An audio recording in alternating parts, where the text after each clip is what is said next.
A paz do Senhor Jesus a todos. Já que estamos de pé, vamos orar a Deus.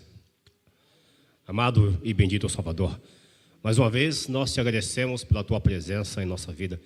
Te louvamos, ó Deus, porque estamos aqui quando nós não merecemos. Que a tua bênção permaneça sobre a vida de cada um de nós, Senhor.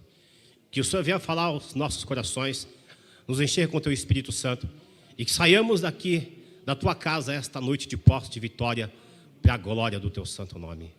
Amém. Pode ocupar o seu assento por bondade. Eu sou grato a Deus por essa oportunidade, mais uma vez, de poder estar aqui. Grato de coração ao meu amigo, pastor Emerson, amigo de muitos anos. Grato por esta congregação, por este ministério que nos acolheu no início da nossa fé.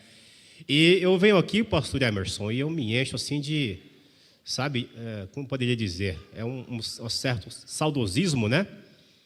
Um certo saudosismo. E estou vendo aqui, a irmã Beth que está ali, né? A irmã Beth está ali. Eu sei que a máscara não me engana, não. Estou vendo ali, essa mulher trabalhou tanto no meu casamento que foi uma benção. Então eu venho aqui, eu me encho de alegria, né? Vi aqui a Bia, está por aí, tantas pessoas da nossa época, né? Olha só, tantos rostos. E é uma grande alegria poder estar aqui. Eu quero, sem mais delongas, ler a palavra de Deus que está aqui em 2 Samuel, capítulo de número 23, do segundo livro de Samuel. Eu vim hoje com a Bíblia. Eu me converti aqui na Bom Pastor, ali no Parque do Lago, no ano de 1997, no começo de 97. E o meu primeiro aniversário como crente, eu ganhei do G2 da Fé, inclusive foi das mãos do Marcelo, né? No G2 da Fé, que era o nosso grupo de jovens. Essa Bíblia está aqui comigo. É uma Bíblia cheia de história. Nessa Bíblia aqui eu tenho, por exemplo, anotações de rodapé do mestre Antônio Pereira, que já dorme no Senhor.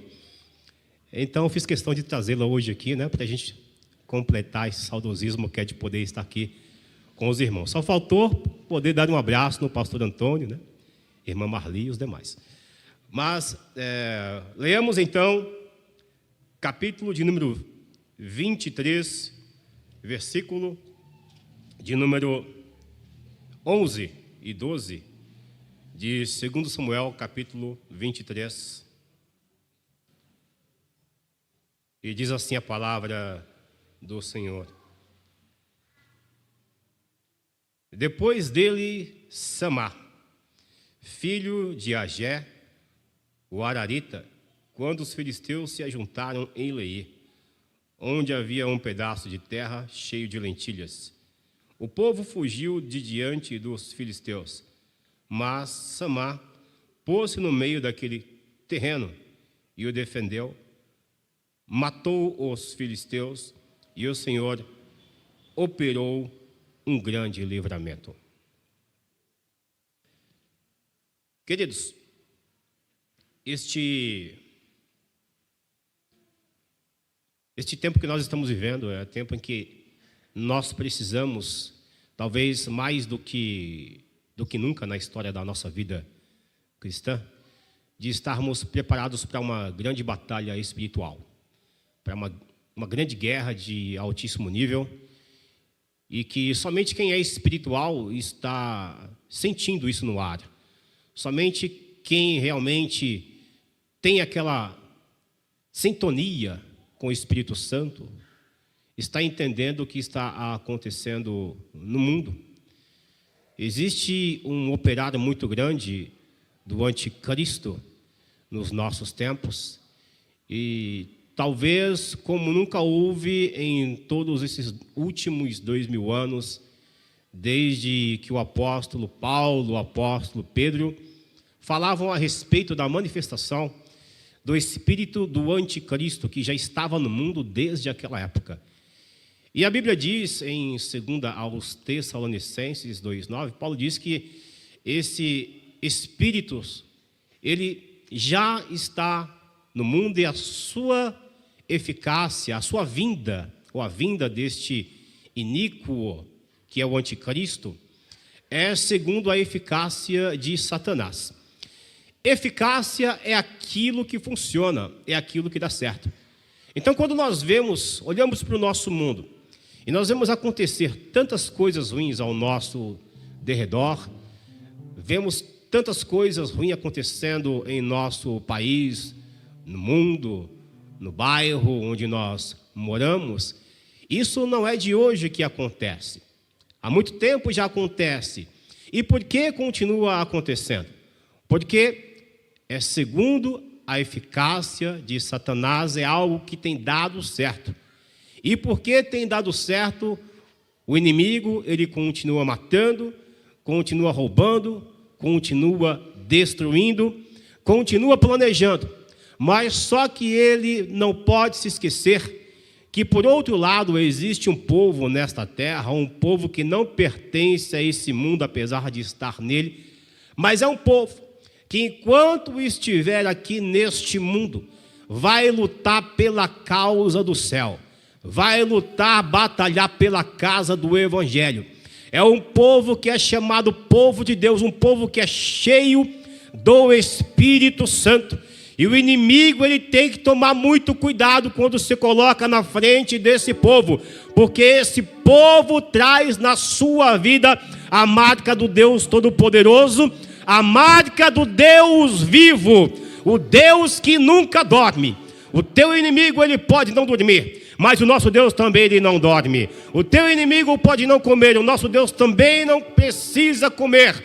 O nosso Deus não precisa descansar, o nosso Deus não precisa de nada. Sabe por quê? Porque Ele é o Todo-Poderoso, e é a Ele que nós servimos. Não importa o tamanho do inimigo, o medo que ele possa representar, existe um povo preparado. E se você permanecer cheio do poder do Espírito Santo de Deus na tua vida, nada vai te parar. Nós estamos em uma igreja, servimos a um Deus e somos de um povo que é perseguido há quase 2000 anos, se escondendo em florestas, em cavernas, em catacumbas, fugindo do Império Romano, fugindo da Inquisição, escapulindo para um lado, para o outro. Mas esse povo só cresceu na terra, esse povo só se fortaleceu. A igreja, por mais perseguida que tenha sido,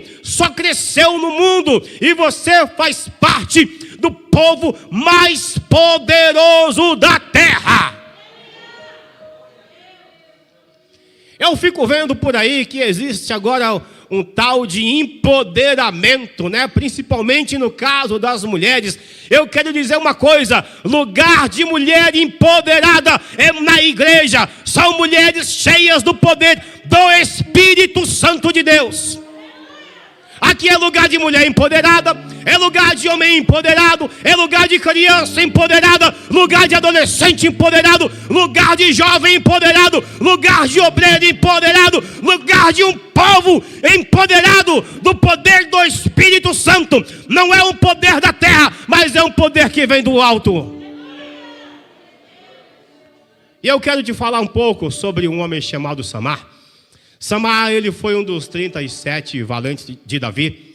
Eu poderia dizer 600 valentes, poderia dizer 400 valentes, poderia dizer 37 ou 30, ou até mesmo reduzir a 3. Porque entre os valentes de Davi, quando nós vamos ler a história, toda a história do rei Davi, a sua trajetória, até a sua entronização em Judá e em todo Israel, Davi, ele tem uma história muito controversa, porque ele começa ali como um pastorzinho, apacentando as ovelhas do rebanho do seu pai, recebe uma unção de rei e fica na dele, sem fazer propaganda. Ele continua na dele, porque Davi, ele sabe aguardar o tempo de Deus. Existe uma unção de Deus sobre a tua vida.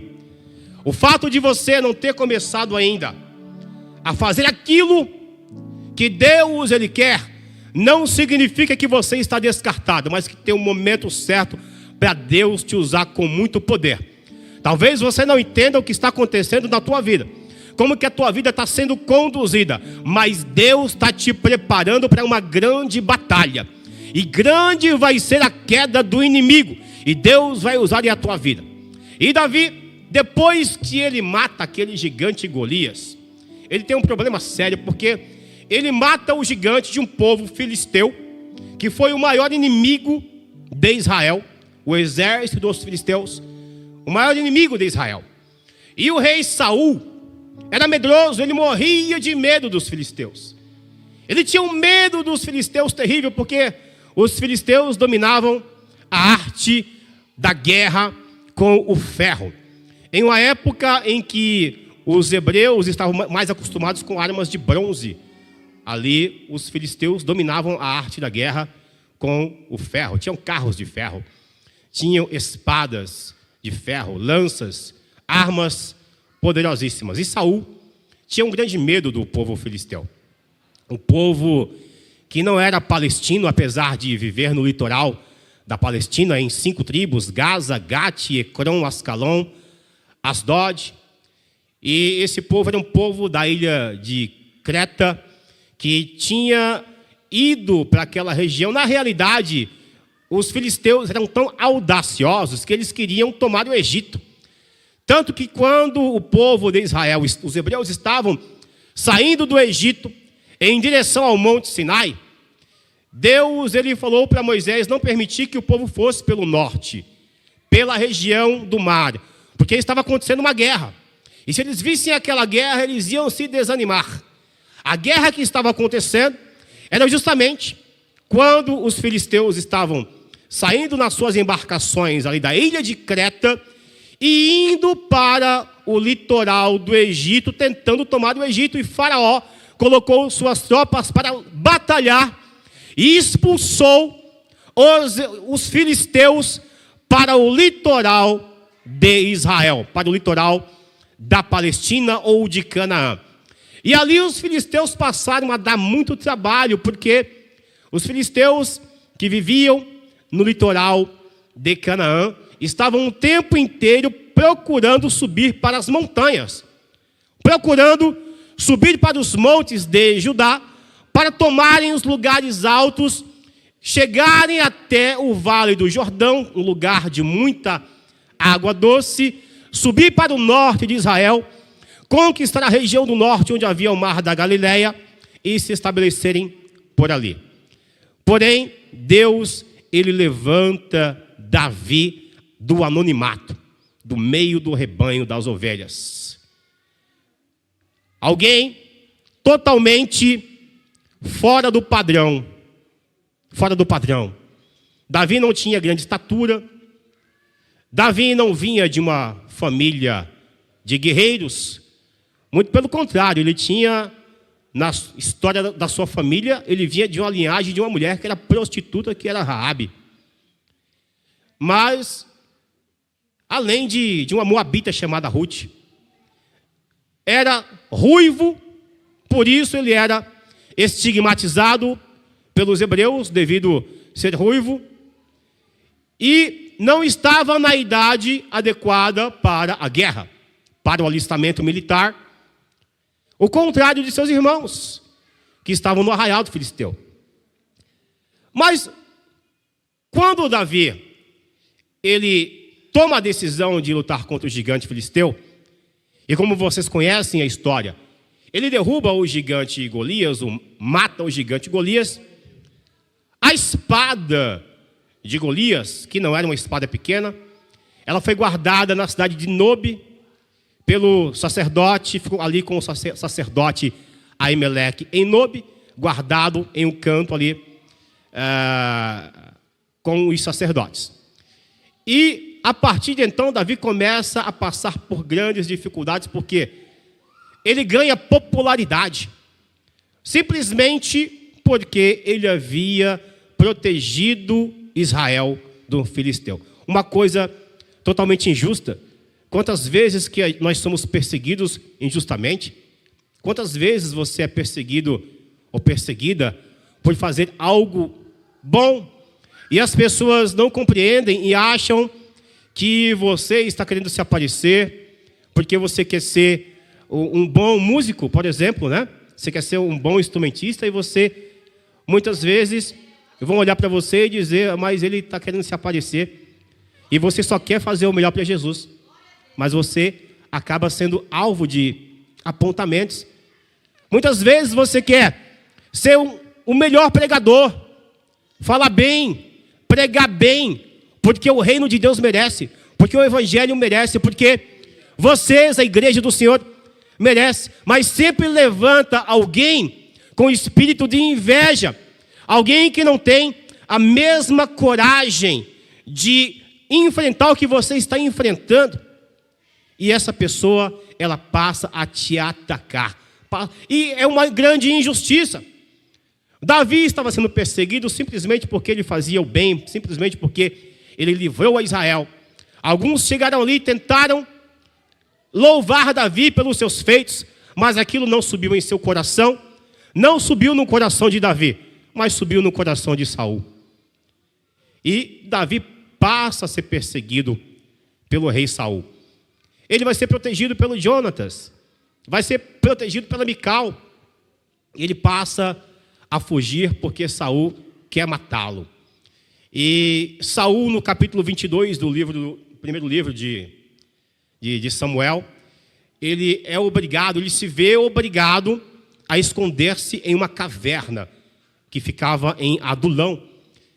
Não somente Davi, mas ele levou a sua mãe, levou o seu pai Jessé, Zeruia, a sua irmã, juntamente com os seus sobrinhos, Joabe, Azael, e foram todos para aquela caverna, esconder-se lá.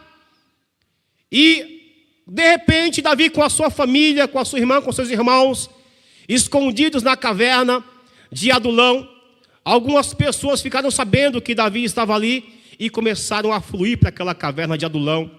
Desciam uma rocha, uma ribanceira que tinha muito grande, para chegar naquela caverna, e iam se ajuntando com Davi. E a Bíblia diz que os homens que se ajuntaram com Davi na caverna de Adulão eram cerca de uns 400 homens. Eram homens que estavam revoltados com a vida. Eram homens que estavam tristes, estavam com o seu espírito amargurado. Porque pense bem comigo, você está morando em um lugar e você tem um inimigo chamado Filisteus, que vem do litoral para tomar tudo que é teu. Do sul tem os amalequitas, do norte tem os moabitas, tem os amonitas.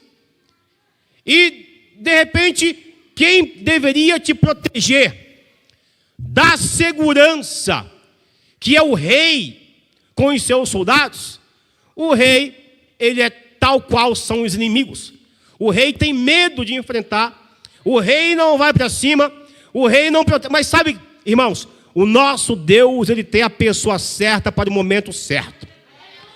Deus não deixa o seu povo órfão. Deus não deixa seu povo abandonado. Deus não larga o seu povo. Deus não é aquele Deus transcendente, que ele criou o mundo, criou a terra, criou as pessoas, os animais, e sumiu e deixou, foi para outra galáxia, não. O nosso Deus, ele é imanente. Ele está não somente conosco, mas ele está dentro de nós. Aleluia. Estou ouvindo uns aleluia bonito aí, viu? Está conosco. Está aqui, ó, no nosso meio. Dentro de nós. Fazendo algo aí no teu coração. Está curando. Eu nunca me esqueço, lá no Parque do Lago, uma vez, o pastor Nathanael pregando. E eu sentado na frente, igual esse garoto aqui, ó. Sentado. E eu com uma dor de estômago tão grande, que estava quase indo embora do culto. E eu orando, Jesus, eu nunca vi um milagre acontecer, eu sou novo convertido. Queria ver um milagre, Jesus, acontecer comigo. Quando eu olhei, irmãos, a minha camisa estava assim, ó. Estava assim, eu fiquei assim, assustado. O que é isso? Mas ao mesmo tempo que eu fiquei assustado, eu senti uma sensação tão boa. tão boa, porque aquela dor começou a sair. E quando eu olhei, eu vi que tinha uma mão por debaixo. Isso aqui é para crente, viu? Eu vi uma mão fazendo assim, ó. E eu olhava e eu não tinha coragem. Eu ia para colocar a mão e eu não tinha coragem de colocar a mão, para colocar minha mão em cima daquela. Mas eu via claramente uma mão mexendo por debaixo da minha camisa.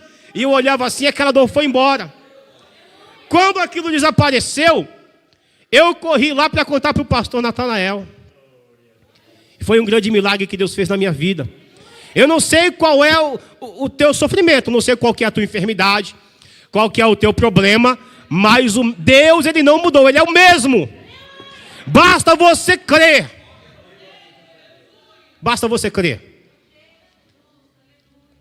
E aí, meus queridos, Davi, ele pega a sua mamãe, ele leva a sua mamãe e o seu papai para Moabe e deixa lá em Moabe. Sabe por quê? Porque Davi era descendente de Moabita. Então tinha algumas famílias ali, porque a Ruth era Moabita. Ele era um descendente de Ruth. Ele foi, deixou o papai e a mamãe lá e voltou para a caverna. Quando ele chegou lá, eram 100, 200, 300, 400 homens amargurados. E Davi também amargurado, perseguido. Tinham sido assassinados todos os sacerdotes de Deus que estavam em Nob. E Davi dizia que a culpa é minha. Eles morreram por minha culpa, porque eu fui lá pedir pão para Aimeleque. E tinha lá um tal de Doeg, um traidor, que estava lá e foi contar para Saul que eu estive lá pedindo pão. E foi lá, levou Saul até os sacerdotes e mataram. Ou melhor, Doeg matou a todos eles. Depois foi até a cidade de Nob, matou todos os homens, todas as mulheres, matou todas as crianças da cidade. Imagina o coração de Davi. Então não era só Davi amargurado, eram os homens amargurados, porque não tinha rei para cuidar deles. Tinha um inimigo filisteu que onde chegava destruía tudo, queimava tudo, arrancava tudo, matava. E agora? E Davi, mas qual é o problema de vocês? O problema é esse, Davi. Eu estava lá na minha terra, na minha propriedade. Chegaram os filisteus, deram para cima de nós lá, mataram, começaram a matar a vizinhança. Eu tive que fugir, deixei tudo lá que eu tinha. E os filisteus acabaram com tudo, tomaram tudo. E o rei Saul não pode fazer nada porque ele é medroso. E você? Ah, eu também. E você? Eu também. Então... E Davi, vem cá. Davi puxou uma espada assim. Vocês sabem lutar?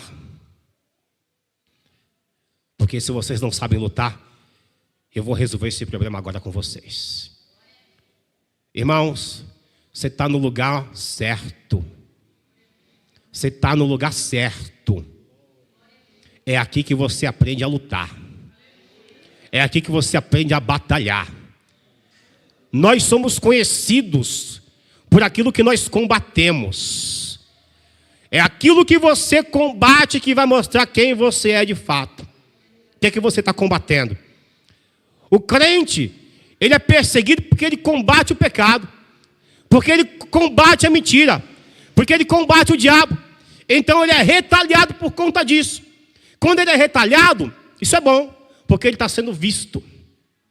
Só que ele tem que saber que ele tem que suportar a retaliação. Sabendo que quem é o general de guerra que está na nossa frente é o Senhor dos Exércitos, que é Jesus Cristo. Você não está sozinho. Você não está sozinha nessa batalha. Ele vai na tua frente. Vai na tua frente. Todas as vezes que você ler, que você vir lá no Antigo Testamento, o Senhor dos Exércitos, aquele não é o Senhor Jeová não, viu? Aquele é Jesus Cristo.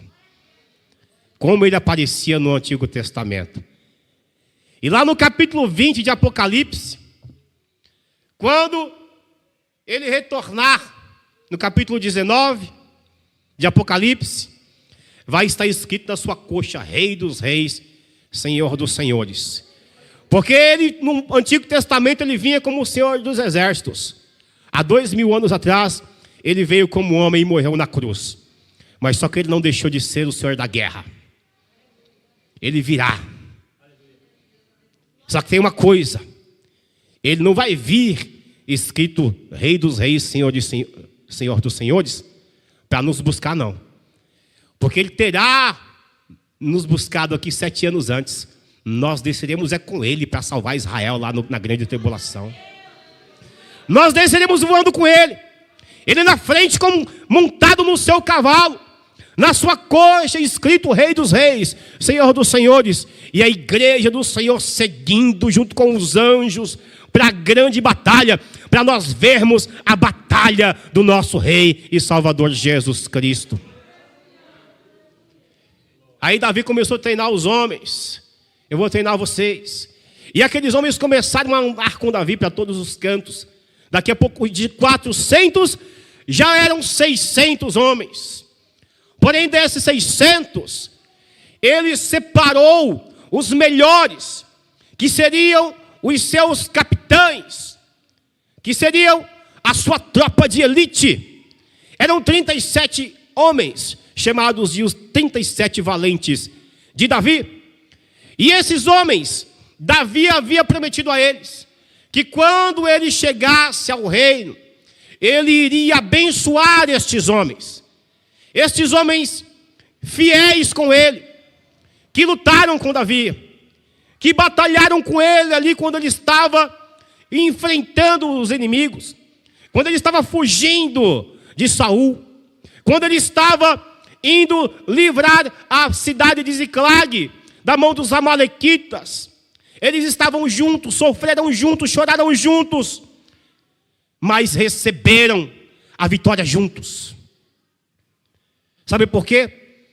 É na experiência que você cresce. Você só tem vitória se você lutar. E existe um ditado que Deus, ele só dá grandes batalhas para grandes soldados. Se você quer uma lutinha dessa aqui assim, ó, se você está reclamando que a tua luta está muito grande, está reclamando, sabe por que você reclama? Porque você não entendeu que Deus, ele viu que você é um grande soldado. Que você é uma grande soldado, uma grande guerreira e um grande guerreiro. Então Deus está te dando uma luta grande, porque se você fosse pequeno, você não iria aguentar. Então ele viu que você é grande, que você pode, porque você tem a presença dele na tua vida. E ele colocou uma luta grande para você, porque ele tem certeza que você vai vencer essa luta. Porque você tem nas tuas armas as mãos. Quando lá em Efésios 6:10, a Bíblia fala da armadura de Deus, né? A armadura de Deus. Uma das coisas que são ditas ali é que nós temos que calçar os nossos pés na preparação do Evangelho da paz. E por que é que Paulo, ele disse isso? Porque Paulo ensinou Efésios 6:10 em diante sobre a armadura de Deus, demonstrando através da armadura do soldado romano. O soldado romano tinha elmo, tinha capacete.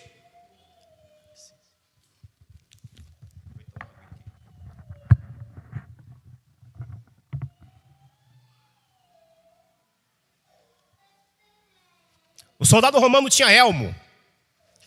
Ele tinha couraça. É aquilo lá que eles colocam para proteger na guerra, né? O soldado romano, ele tinha a espada, ele tinha o cinto, ele tinha os calçados. Eu vou falar sobre os calçados. O Império Romano tinha conquistado o mundo tanto da Europa, da parte oriental da Europa, a Ásia Menor, tinha conquistado partes do norte da África, o Oriente Médio, indo para o lado da Mesopotâmia, o mundo todinho daquela região naquela época. E sabe como eles iam? Não tinha cavalo para todos os romanos. Eram várias legiões. Tinha a cavalaria e tinham a maioria da infantaria que tinha que ir caminhando. E o que é que eles calçavam? Chinelo de couro. E soldado romano, exército romano, horda romana, legiões e legiões romanas conquistaram o mundo inteiro naquela época, caminhando calçado em chinelo de couro. Aí Paulo, ele olha assim para o povo lá em Efésios e diz: olha, calçados os pés na preparação do evangelho da paz. Sabe por quê? Se os soldados conquistaram aquele pedaço de mundo ali, calçado em chinelo de couro, quanto mais o evangelho de Deus, quanto mais o evangelho de Jesus Cristo é pregado em todo mundo, pelo poder que Deus ele colocou na tua boca. Eita, povo abençoado. Se tu soubesse a caixa de presente de Deus que tem dentro de você, de dons de Deus, você estaria mais alegre hoje. Aleluia. E os homens aprenderam a lutar. E Davi, quando ascendeu o trono em Israel, Davi colocou eles em posições de honra. E ensinou aqueles homens a lutar. Para que nunca mais eles perdessem aquilo que Deus os havia dado, que eles haviam conquistado. Você sabe como custou para você receber o que você tem hoje? Eu não conheço a todos aqui, mas alguns aqui eu conheço, que são da minha época. E estão aqui até hoje, adorando ao Senhor, porque eles têm uma história muito forte. Só Deus e você, e talvez algumas pessoas próximas de você, sabe o que você passou até chegar aqui. Só Deus, a família do pastor Emerson sabe o que ele passou para hoje ele estar na posição de pastor aqui desta igreja, aqui no Jardim Capela. Só Deus sabe. O que é que o Maurício passou para até hoje, Maurício, desde a nossa época, está aí, ó, firme, tocando, adorando Jesus. Irmãos, cada um a nossa história é muito linda, a nossa história é muito bonita. Você já pensou em escrever a tua história? Porque Deus já escreveu. Deus já escreveu a tua história. E não é uma história com final triste, não. É uma história com final feliz. Que não é filme da Disneylândia, não, da Disney. Mas é com final feliz. Porque a nossa felicidade é Jesus. A nossa felicidade é Cristo. Nós vivemos para Ele. Todos esses anos, irmãos, quem me conhece sabe, eu nunca me afastei do Evangelho. Isso é porque eu sou bom? Não. Quantos que se afastaram nesse período todo? Desde 1997 para cá? Nunca voltei para o mundo. Mas isso é por mérito meu? Ah, se não fosse a bondade do Senhor. Se não fosse a bondade de Cristo, eu não estaria aqui. Então eu não posso me vangloriar. Porque foi Deus que escreveu a minha história. E aí Davi, ele restitui àqueles homens tudo o que eles haviam perdido. E um desses homens é o terceiro na lista dos 37 valentes de Davi. Chamava-se Samá. Samá, ele era um ararita. A palavra ararita vem do hebraico har, que quer dizer monte, montanhas. Então, Samá, ele era um homem das montanhas. Conhecido também como um alpinista. Ele era um homem que ele tinha habilidade de viver nas montanhas. Era um ararita de Harar, nas montanhas da Judéia. E Samá, depois que Davi ascendeu ao trono, que as coisas estavam, Davi começou a enfrentar os filisteus, mas o Samá havia recebido seu campo de terra. Samá plantou lentilha no seu campo. Samá estava morando na sua casa com a sua família. A vizinhança começou ali a cercar a Samá. E era um vilarejo ali onde havia Samá e a sua vizinhança. A sua plantação, onde ele tirava ali o seu sustento, porque o judeu vivia de plantar trigo, cevada e lentilha, que era mais barata. mas era dele. Era o campo dele. E de repente, chegou aos ouvidos do povo que os filisteus estavam chegando, estavam destruindo, estavam queimando, estavam matando. A vizinhança de Samá começou a fugir. Os homens começaram a fugir, começaram a debandar, porque os filisteus chegavam e eles não tinham dó, colocavam seus carros para cima, cavalos, passavam a espada nas pessoas, matavam homens, mulheres e crianças, não tinham pena, e por prazer eles destruíam toda a plantação do povo. Eu imagino agora Samá saindo na porta da sua casa, dizendo: mulher, fica aí com as crianças, que eu vou ver o que está acontecendo. E quando Samá ele sai à porta, que ele olha, ele vê o desespero das pessoas fugindo. E alguém dizia assim: Samá, foge porque os filisteus estão chegando, Samá. Foge porque eles estão destruindo tudo. Estão tocando fogo. Estão destruindo, arrancando plantação. E eles vão te matar também, Samá. Mas Samá já não era mais a mesma pessoa. Eu imagino Samá olhando para o céu e dizendo: Senhor, quando eles me roubaram a primeira vez, eu não te conhecia. Quando eles me roubaram a primeira vez e destruíram o que eu tinha, eu não te servia. Da primeira vez, eu não era treinado. Da primeira vez, eu não tinha arma de guerra. Senhor, mas agora eu te conheço. Agora eu estou treinado. Agora eu sei que o Senhor está comigo. E eu vou enfrentar esse exército de filisteu. Porque o Senhor está comigo. Você está entendendo? Você não está sozinho. Pode fugir todo mundo. Não fuja, porque Deus vai te dar vitória. Samá, ele pegou ali a sua lança. Samá, ele se colocou no meio do campo de lentilha. E ele defendeu.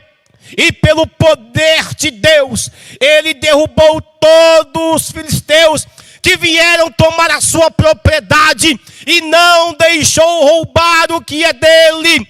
Deus aqui esta noite está colocando lança, está colocando espada na mão de crente, para que você defenda o que é teu, para que você defenda a tua propriedade, para que você defenda a tua família, o teu trabalho, a tua escola, na tua casa, na tua rua, na tua vida espiritual.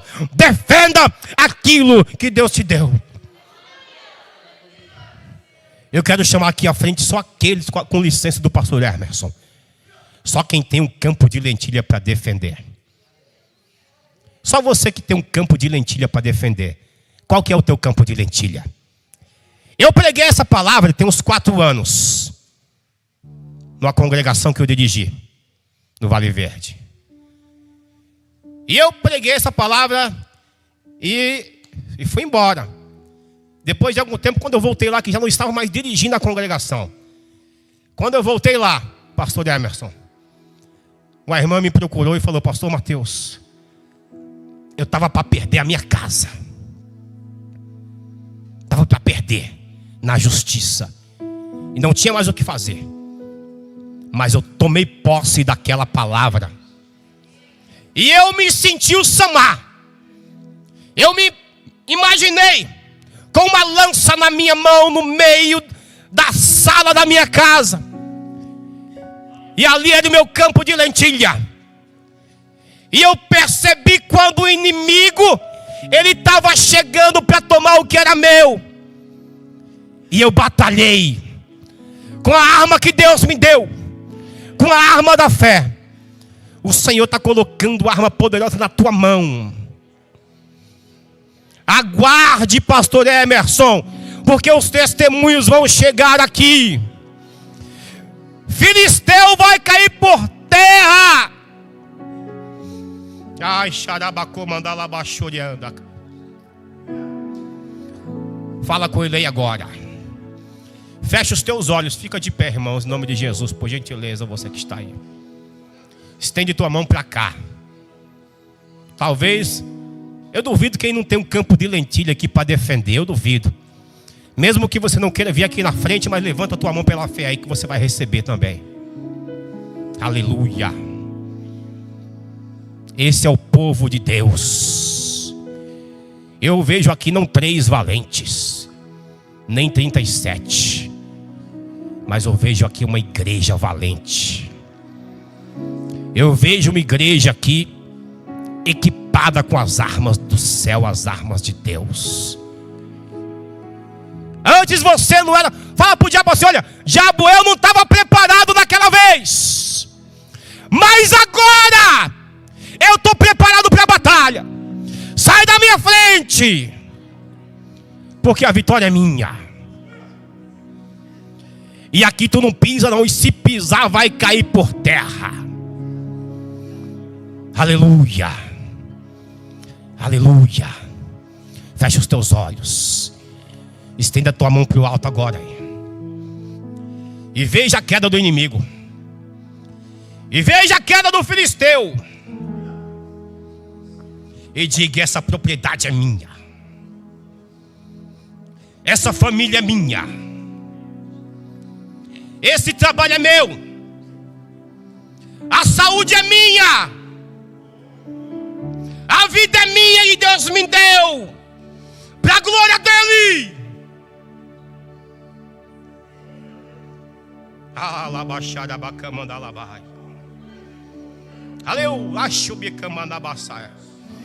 Deixa ele te renovar aí, irmão. Deixa ele te renovar aí. Se você sente que não recebeu a arma ainda, é agora, recebe aí.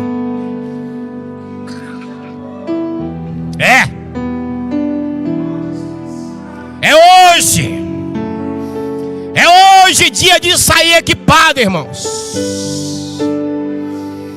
Aleluia. Receba aí em nome de Jesus. Aleluia. O rei restitui esta noite.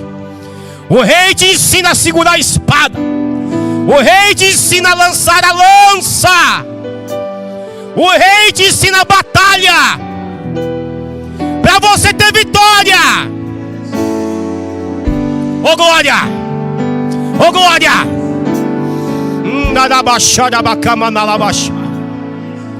Eu vejo um grande exército caindo por terra. Deixa ele restituir. Deixa ele restituir.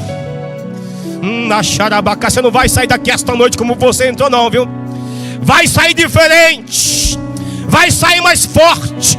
Vai sair mais preparado. Vai sair mais cheio. Vai sair com unção. Oh, aleluia. Em nome de Jesus, receba aí, irmão. Aleluia. Você é vencedor, você é vencedora.